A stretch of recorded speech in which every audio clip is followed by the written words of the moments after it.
tahun selikur tekan 45 kemerdekaan kuwi rak wis ya klebu awake dhewe modal kene kuwi rak dijajah wis tahun selikur ana lurah tekan 37 terus tekan 40 loro kuwi rak dijajah Londo 42 tekan 45 kuwi dijajah Jepang 40 merdeka lah iyalah desa modal kuwi gigih kaya-kaya iki dienggo markas gerilane nggone dhewe niku terus sing isih biyen tokoh-tokoh sik enom kuwi ya kaya mbahmu kene Mbah Sakir Wirya Wiyarjo Mbah Darmerjo Sudarman Mbah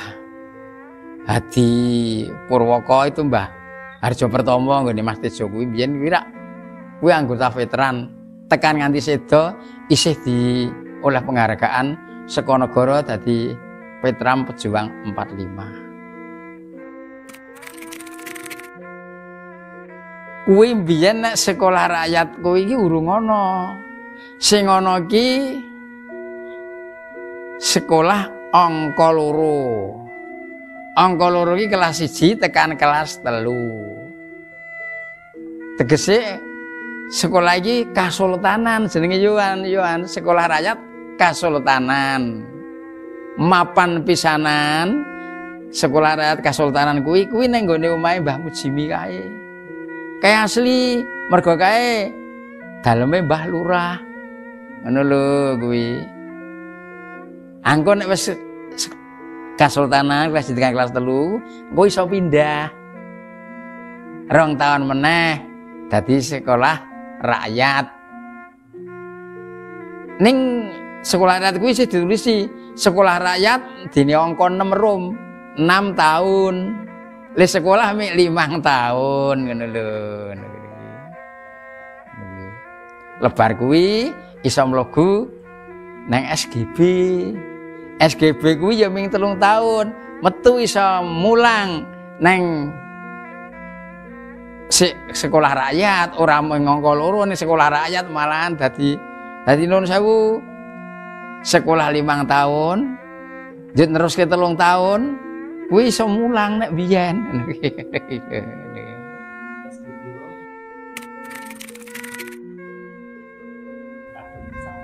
lah saiki biyen ngene budayane kene nek jenengan ngendika muni babakan wiwit kene iki kenthel banget Mas wong kene iki pendak taun ini nang pusatnya nang Modal Kulon kuwi mesti desa kok Mas istilah mesti desa gudun-gudun ramen kaya ngono kaya sing do dilakoni saiki daerah-daerah ngendi ngono kuwi wisan ngono kuwi iki ya bola-bali tak aturke to saiki lek rada nglendro Gresula kuwi kok iso entek tanpa ana apa-apa tabete kuwi lho ngene dhewe iki ngene iki ya mening aku wong tua penuwunku ya ming muga-muga ayo bareng coba ngono iso anu di prakarsai supaya iso pulih awit malih meneh ngono lho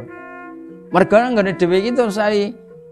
potensi nggo desa wisata iki jane ora akeh to ngono dhewe iki wis ora usah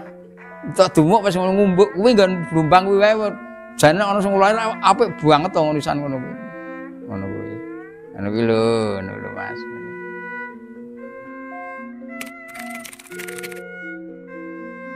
ya menurut sewu saiki ya aja wedi kangelan kaya selirane ya anane saiki usaha wae piye canono ki rangkulen dhisik engko diarahke ning babakan kuwi wong kaya-kaya ya